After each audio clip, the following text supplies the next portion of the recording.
Dipersembahkan oleh Berkaitan dengan pepatah dari Sultan ini, Bang, kan kalau kita bersatu padu, bersama-sama, bergotong royong itu biasanya lebih kuat. Nih mengapa dalam Islam juga kan sebetulnya ada ya, kalau kita berjamaah pahalanya lebih banyak daripada kalau kita sholat sendiri. Nah, mengapa ini begitu pentingnya gitu loh, sampai banyak banget Kalau falsafah seperti ini kan, Bang, sholat yang berkata. jamaah digembar-gemborkan dapat pahala 27 banyak, derajat. 27 derajat. Ini terus terang saya pernah di sebuah konferensi di Jerman. Disediakan tempat sholat bagi muslim di sebuah ruangan. Saya jadi imam. Mari dalam bahasa Inggris kita menunaikan jamaah karena pahalanya 27 derajat. Sudah sholat. Selesai sholat ada seorang ibu, orang Jerman, keturunan Turki, bertanya, "Are you businessman?" Saya nggak paham, rupanya Hitung-hitungan. karena menyata jangan pakai hitung-hitungan kalau Iya. bahwa itu ada lebih banyak pahalanya, tapi nggak usah digembar-gemborkan. Jangan nanti berjamaah karena berharap pahala. Ini sekedar bercanda ya. Mengapa ya kemajemukan itu perlu dirajut untuk menjadi kekuatan? Karena kemajemukan itu berdimensi ganda. Ya, merupakan kekuatan yang membawa kepada kemajuan, persatuan, tapi juga bisa membawa kepada kelemahan dan perpecahan. Karena jelas kemajemukan, unsur-unsur yang banyak, agama-agama, suku-suku, ada perbedaan.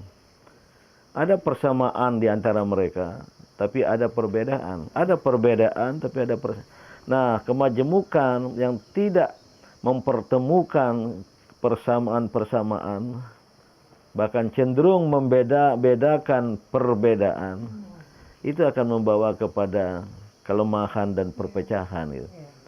Maka ajaran tentang persatuan, kesatuan, persaudaraan, kebersamaan ini diulang-ulang dalam Al-Quran. Ada ayat Wa'tasimu bihablillahi jami'a wa la tafarraqu wattaqullaha la'allakum turhamun.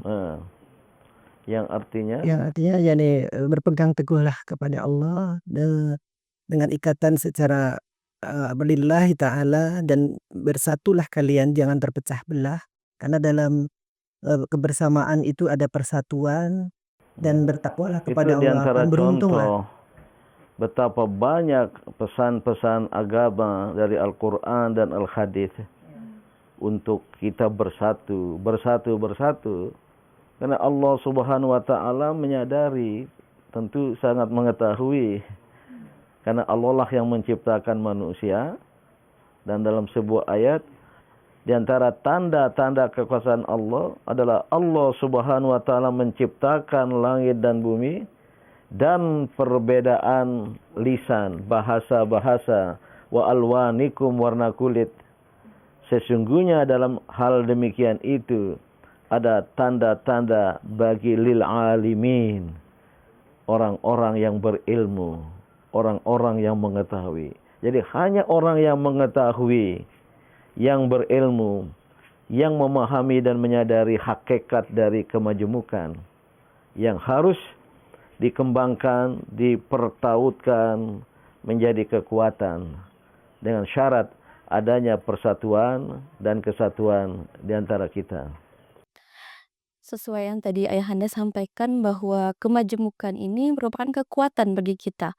Namun dalam kehidupan sehari-hari realitanya masih banyak konflik yang terjadi di sekitar kita.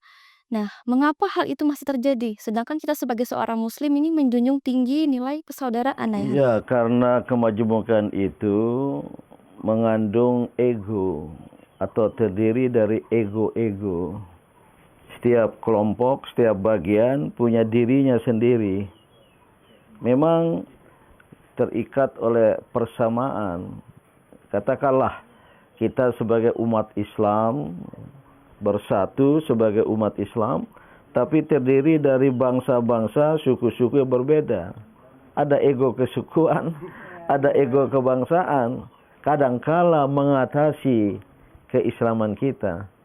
al-ukhuwah al-islamiyah, yaitu persaudaraan keislaman itu terkalahkan oleh al-ukhuwah al-qabiliyah, persaudaraan kesukuan, asy'abiyah, kebangsaan. Nah, mengapa itu terjadi? Karena sering sekali ego-ego bagian-bagian ini menonjol sehingga mengalahkan persamaan kesatuan itu.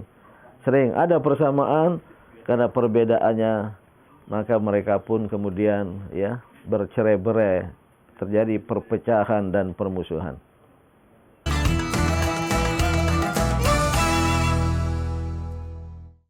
Dipersembahkan oleh Jelajahi cara baru mendapatkan informasi. Download Metro TV Extend sekarang.